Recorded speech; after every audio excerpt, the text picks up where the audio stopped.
औज़ुबिल्लाहिमिनश्शैतानिर्रजीम बिस्मिल्लाहिर्रहमानिर्रहीम। Dear students, अस्सलाम वालेकुम। कैसे हैं आप? आज हम अपना अगला आर्टिकल यानी चैप्टर नंबर 4 जो है उसको शुरू करने वाले हैं। चैप्टर नंबर 4 में पहला आर्टिकल है हमारा सेल का, कि सेल क्या है। तो हम सब जानते हैं, हमने पिछली क्लासों में प्रीवियस क्लासों में भी सेल के मुतल्लिक़ पढ़ा है कि कोई भी बॉडी जो है जानदार की वो छोटे बेसिक यूनिट से मिलके बनी हुई है। स्ट्रक्चरल यूनिट जो होते हैं उनको सेल का नाम दिया जाता है। और सेल जो है ये जानदारों की बॉडी का ना सिर्फ स्ट्रक्चरल बल्कि फंक्शनल यूनिट है। तो कोई भी जानदार तब तक जानदार नहीं कहलाएगा जब तक वो सेल से ना मिला हुआ हो। ये जानदारों की एक खसूसियत है कि उनकी बॉडीज़ जो होती हैं वो सेल पर मुश्तमिल होती हैं। तो सेल जो है इसको इस तरह से हम डिफ़ाइन करेंगे, and functional unit of life। ये लाइफ का स्ट्रक्चरल और फंक्शनल यूनिट है। सबसे पहले सेल के ऊपर काम किया रॉबर्ट हुक ने। रॉबर्ट हुक ने 1665 में अपनी कंपाउंड माइक्रोस्कोप जो सेल्फ मेड थी, इसने खुद बनाई थी, अपनी ही बनाई हुई एक सिंपल माइक्रोस्कोप के नीचे इसने कार्क जो है उसके तराशों को, कार्क के काशों को रख कर देखा, चेक किया। तो उसको उसके अंदर कार्क जो है ये डेड मटेरियल होता है प्लांट्स का, तो उसके अंदर उसको हुक को मिनट हनीकॉम्ब लाइक स्ट्रक्चर यानी शहद की मक्खी के छत्ते के खानों जैसे खाने नज़र आए, बॉक्सेस नज़र आए। जिस तरह से शहद की मक्खी का छत्ता होता है उसमें पाए जाने वाले खाने जो होते हैं उस तरह के खाने नज़र आए। उसने इनको सेल का नाम दिया। और हुक का ये ख्याल था कि सेल एक खाली जगह है, इसके अंदर कोई चीज़ नहीं है। सेल जो है ये एक एम्प्टी स्पेस है। तो इसने सेल्फ मेड कंपाउंड माइक्रोस्कोप के नीचे और इसमें पाए जाने वाले जो बॉक्सेस या खाने थे उसको सेल का नाम दिया। और इसका आइडिया था कि सेल जो है एक खाली जगह है, सेल के अंदर कोई चीज़ नहीं पाई जाती। इसके बाद दूसरा साइंटिस्ट जिसका नाम लॉरेंस हॉकन था, उसने सेल के मुतल्लिक़ बताया कि सेल जो है जितने भी जानदार हैं, all organisms originate from vesicles. जितने भी जानदार हैं वो सेल से मिलके बने हुए हैं या खाने उनके अंदर पाए जाते हैं, कंपार्टमेंट्स हैं जिन पर वो मुश्तमिल होते हैं। इसके बाद रॉबर्ट ब्राउन ने 1831 में हुक के आइडिया को गलत साबित कर दिया कि सेल एक एम्प्टी स्पेस है। रॉबर्ट ब्राउन ने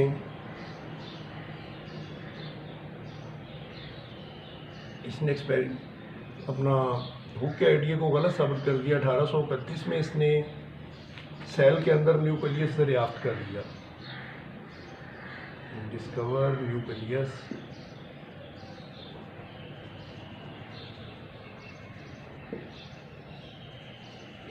सेल के अंदर इसने बताया कि सेल के अंदर एक न्यूक्लियस भी पाया जाता है।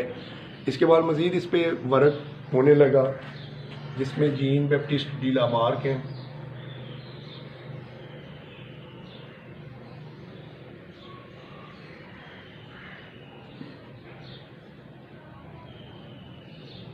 जीन बैप्टिस्ट डी लामार्क जो थे उन्होंने भी तकरीबन सिमिलर आइडिया ही पेश किया। तब तक नहीं है विदाउट, यानी उन्होंने कहा कि कोई भी लाइफ उस वक्त तक उसको आप लाइफ नहीं कह सकते जब तक कि जानदार जो है वो सेल से मिलके ना बने हुए हों, तो वो जानदार नहीं कहलाएंगे।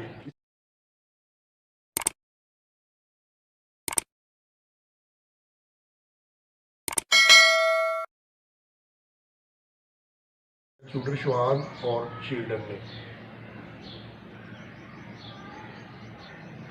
श्वान जो थे ये जर्मन के बॉटनिस्ट थे कहा जाता है, और जो शील्डन थे ये जोलॉजिस्ट थे।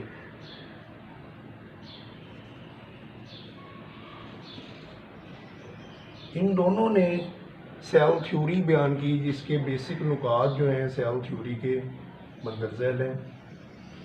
सेल थ्योरी, इस सेल थ्योरी के मुताबिक सेल जो है वो बेसिकली 3 पार्ट्स पे मुश्तमिल है। नंबर 1, इसके गिर्द एक आउटर मोस्ट मेम्ब्रेन पाई जाती है जिसको सेल मेम्ब्रेन का नाम दिया जाता है, प्लाज्मा मेम्ब्रेन भी आप इसको कह सकते हैं। प्लाज्मा मेम्ब्रेन से मुराद है सेल की आउटर मोस्ट बाउंड्री। नंबर 2, इसके अंदर साइटोप्लाज्म होता है जिसमें ज़्यादातर सेल के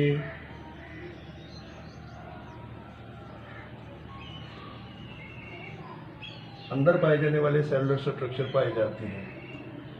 नंबर 3, इसमें एक मरकज़ा या न्यूक्लियस होता है। वजह से होता है एटम का ज़्यादातर मास जो है वो न्यूक्लियस पे ही फोकस करता है, न्यूक्लियस में ही पाया जाता है। तो ये मजमूई तौर पे श्वान और शील्डन जो थे उनकी सेल थ्योरी थी। इस मेम्ब्रेन जो है ये आउटर मोस्ट बाउंड्री है एनिमल सेल के अंदर। प्लांट सेल जो होते हैं उनके गिर्द एक एक्स्ट्रा मेम्ब्रेन जिसको सेल वॉल कहते हैं, सेल वॉल पाई जाती है। सेल वॉल जो होती है ये एडिशनल लेयर होती है प्लांट्स के अंदर। ये एक कार्बोहाइड्रेट यानी सेलुलोज की बनी हुई होती है, जबकि फंजाई के अंदर भी सेल वॉल पाई जाती है। लेकिन फंजाई में पाई जाने वाली सेल वॉल जो है वो डिफरेंट है प्लांट्स की सेल वॉल से, क्योंकि वो सेलुलोज की नहीं बनी होती बल्कि काइटिन की बनी हुई होती है। तो उसके बाद रिडोल्फ विर्च्यू थे जिन्होंने इस पर काम किया। नंबर 5, एक टर्म इस्तेमाल की, इन्होंने बताया कि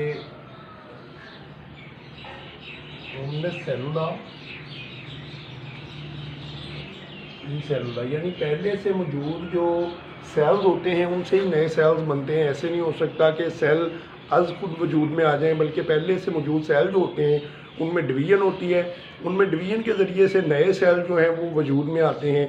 तो इस तरह से ये वाला आइडिया जो है जो रॉबर्ट रिडोल्फ विर्च्यू जो जर्मन के फिजिशियन थे उन्होंने बयान किया, इस बात को गलत साबित करता है जो ये बायोजेनेसिस थी। यानी कि पिछले वक्तों में आम ख्याल था, आम लोगों का नहीं बल्कि कुछ साइंटिस्ट का भी ये ख्याल था कि जानदार जो हैं वो बेजान चीज़ों से भी वजूद में आ सकते हैं। और इस आइडिया की बहुत ज़्यादा हमायत की जाती थी। उस वक़्त के लोग जो थे वो तजर्बात के ज़रिए से इस आइडिया को दुरुस्त साबित करते थे कि ए बायोजेनेसिस जो है वो भी मौजूद है। लेकिन हुक के इस आइडिया, रिडोल्फ विर्च्यू के इस आइडिया ने जो टर्म जो इन्होंने इस्तेमाल की, इस टर्म ने ये गलत साबित कर दिया कि ए बायोजेनेसिस यानी जानदार जो आज खुद वजूद में नहीं आ सकते, जानदार सिर्फ पहले से मौजूद जानदार जो होते हैं उनसे ही वजूद में आते हैं। सेल्स फॉर्म्ड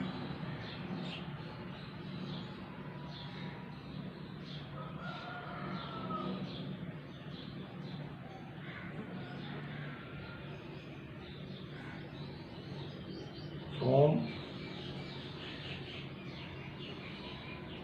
प्री एग्जिस्टिंग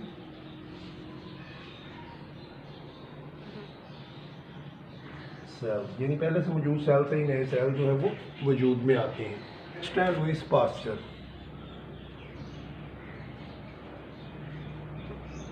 ये अपने टाइम के एक बहुत बड़े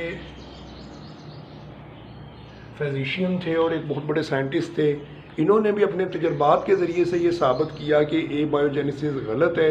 इन्होंने रिडोल्फ विर्च्यू का वो वाला आइडिया कि पहले से मौजूद सेल से नए सेल में वजूद में आते हैं, उसको बहुत सारे तजर्बात करके सही साबित किया। और उन्होंने बताया कि बैक्टीरिया वगैरह जो होते हैं वो पहले से मौजूद जो सेल्स हैं उनसे वजूद में आते हैं, वो अज खुद नहीं बनते।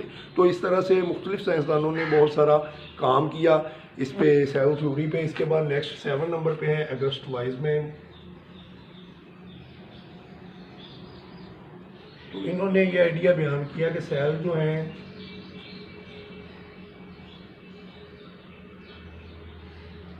वो मोस्टली सिमिलर होते हैं, जैसे होते हैं मोस्टली सेल्स आर सिमिलर। ज़्यादातर सेल जो है वो एक जैसे होते हैं।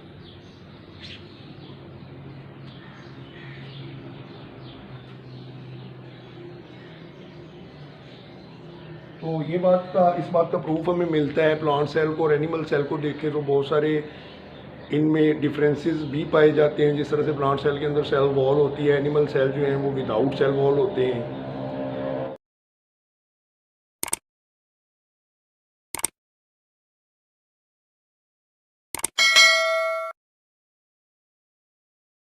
इसी तरह से एनिमल सेल के अंदर पाए जाने वाले ऑर्गेनेलीज जो हैं वो भी प्लांट सेल से कुछ डिफरेंट होते हैं। प्लांट सेल के अंदर प्लास्टिड्स पाए जाते हैं जो कि एनिमल सेल के अंदर नहीं होते। एनिमल सेल में पाए जाने वाले सेंट्रियूल जो हैं वो प्लांट्स के अंदर नहीं पाए जाते। तो इसी तरह से प्लांट्स और एनिमल सेल में कुछ फ़र्क भी होता है, लेकिन ज़्यादातर सेल जो होते हैं वो सिमिलर ही होते हैं, इनके दरमियान कुछ इतना ज़्यादा फ़र्क नहीं होता।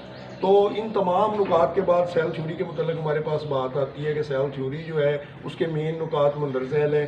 तमाम ऑर्गेनिज्म जो है वो पहले से मौजूद सेल से ही वजूद में आते हैं। तमाम सेल जो हैं वो 3 पार्ट्स पे मुश्तमिल है, जिसमें पहले नंबर पे प्लाज्मा मेम्ब्रेन आती है, फिर इसके बाद साइटोप्लाज्म और फिर न्यूक्लियस।